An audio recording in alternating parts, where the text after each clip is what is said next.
দেখুন, জীবনযাত্রায় এমনিতেও not only about the thyroid, এমনিতেও বলা হয় যে আমাদের ডায়েটটা যেন একটু ব্যালেন্স ডায়েট হয়, ফাইবার্স যেন বেশি থাকে, সবকিছুর পরিমাণ যেন সঠিক মাত্রা হয়, স্পাইসি ফুড যেন রেগুলার না হয়, অয়েলি গ্রিজি ফুড যেন না থাকে। এগুলো তো আমরা দেখব। ব্যালেন্স ডায়েটটা যেরকম ইম্পর্টেন্ট, এক্সারসাইজেস আর ইম্পর্টেন্ট।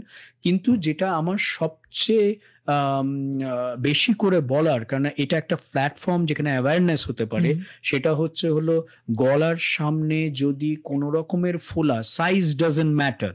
বড় সাইজ হোক, ছোট সাইজ হোক, সেই ফোলাটা যদি থাকে, থরোলি ইনভেস্টিগেট করে নিতে হবে।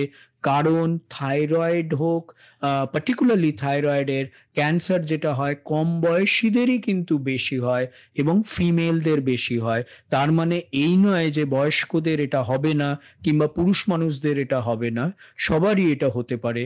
কিন্তু এটা যদি হয়, it needs to be thoroughly investigated.